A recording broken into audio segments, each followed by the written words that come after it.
Give it up for Andrea Abbate. Thank you. Hi, you guys. As sweet as a perfumed eviction notice. Thank you. So here we go. Here we go. This happened a little over 20 years ago, but I remember it like it was yesterday. First of all, I need to tell you that my mom has been married and divorced 7 times. Yes, she calls herself the Liz Taylor of Fresno. Like Liz, she has big boobs, was rich, and looks like she used to be pretty. Unlike Liz, she has psoriasis, colitis, and only one eye. So you can get the picture of her. Anyway, at this time, her latest husband, his name was Cliff. He was a very short manure salesman with an extended stomach and a racist sense of humor.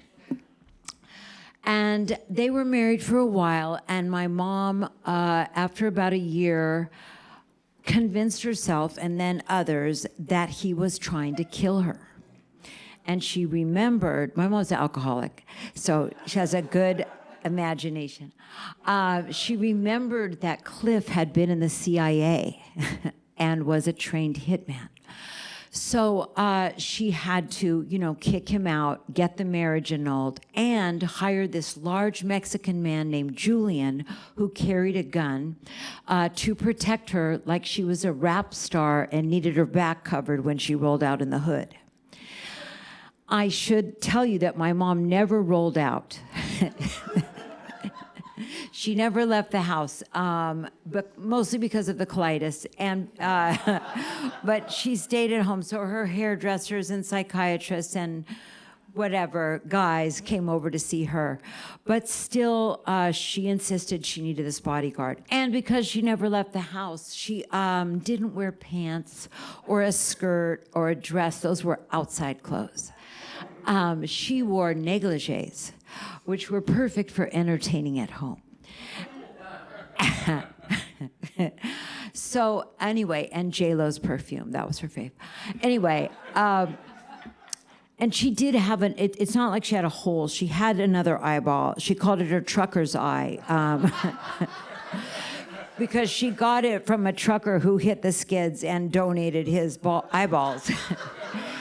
And so it was blue, and her other eye was green and kind of evil looking, but they tracked, and that was the highlight of that eyes.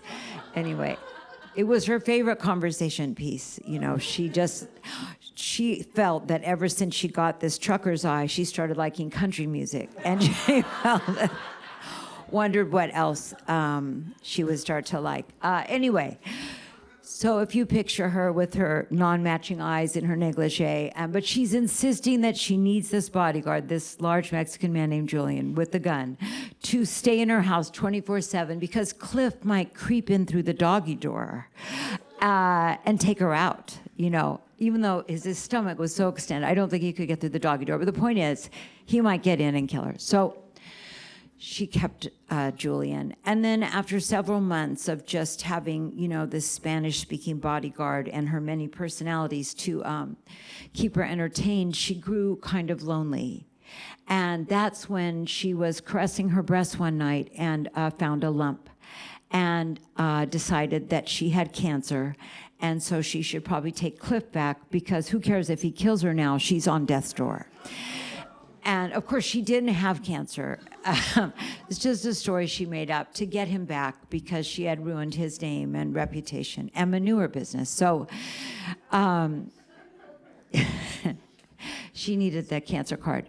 But anyway, so he came back, but the thing is, she didn't want to fire Julian because he'd done such a good job of keeping her alive.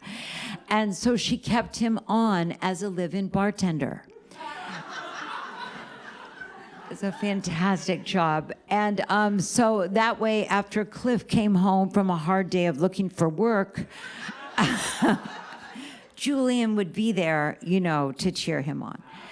and to make him a drink. And then not wanting Julian to be idle all day, my mom got up as early as possible and drank as much as she could.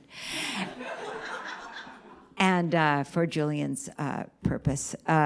So anyway, surprisingly, that marriage did not work out.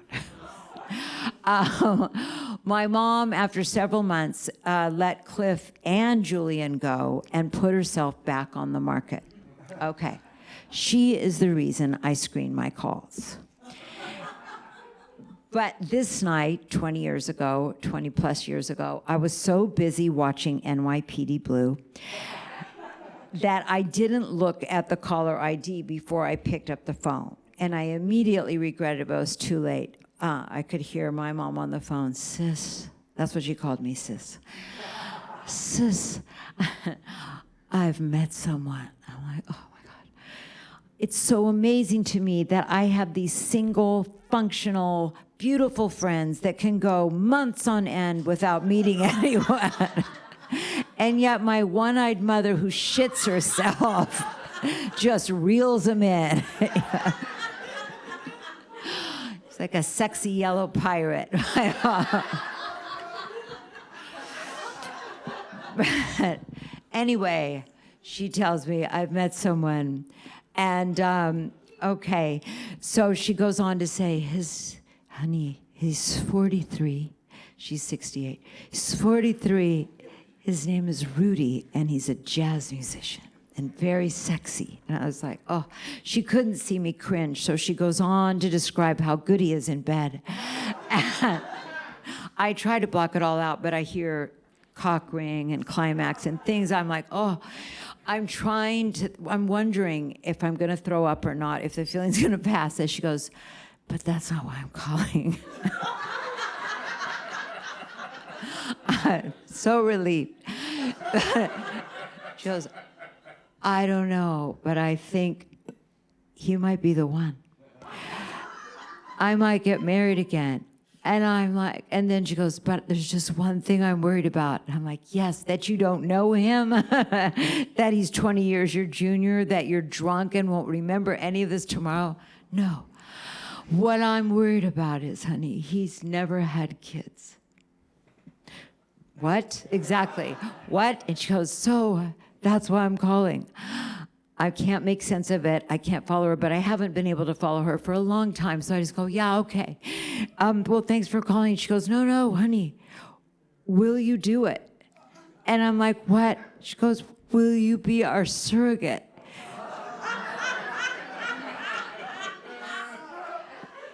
And I'm like, what? And she goes, you don't have to have sex with him if you don't want to. You can be artificially inseminated, even though it's more costly to do it that way.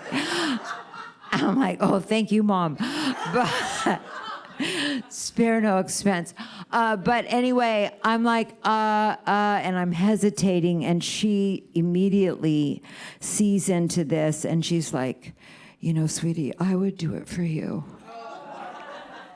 Pulling that. I'm like, Mom, you're almost 70. You can't do it for me. But anyway, I would do it for you. And don't forget, I gave you life.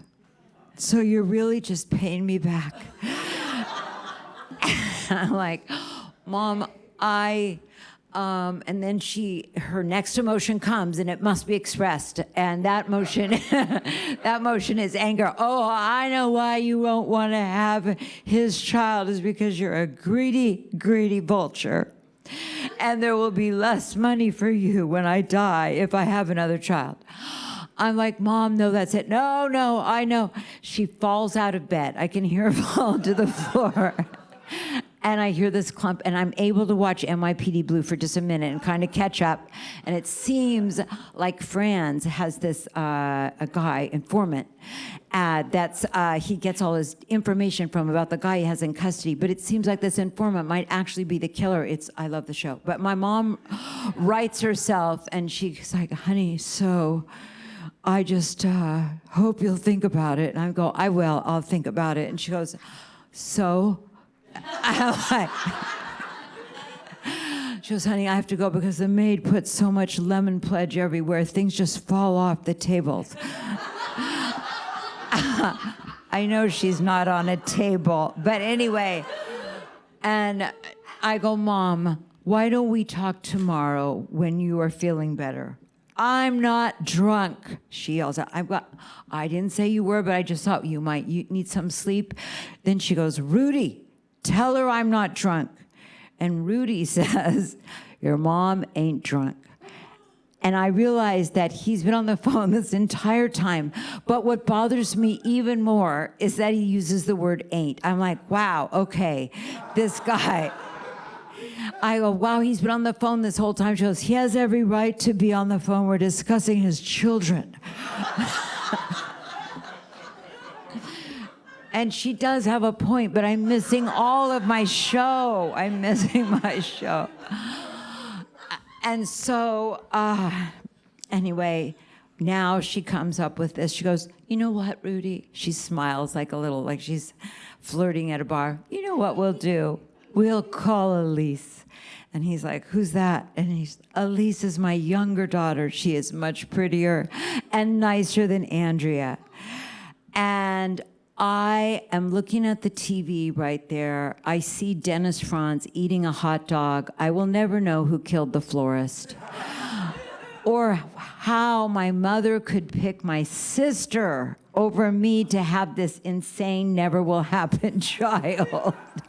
And though my mom woke up the next day, had no recollection, I never heard Rudy's name again, and she never asked me to carry any other of her children, I still, 20 years later, am bitter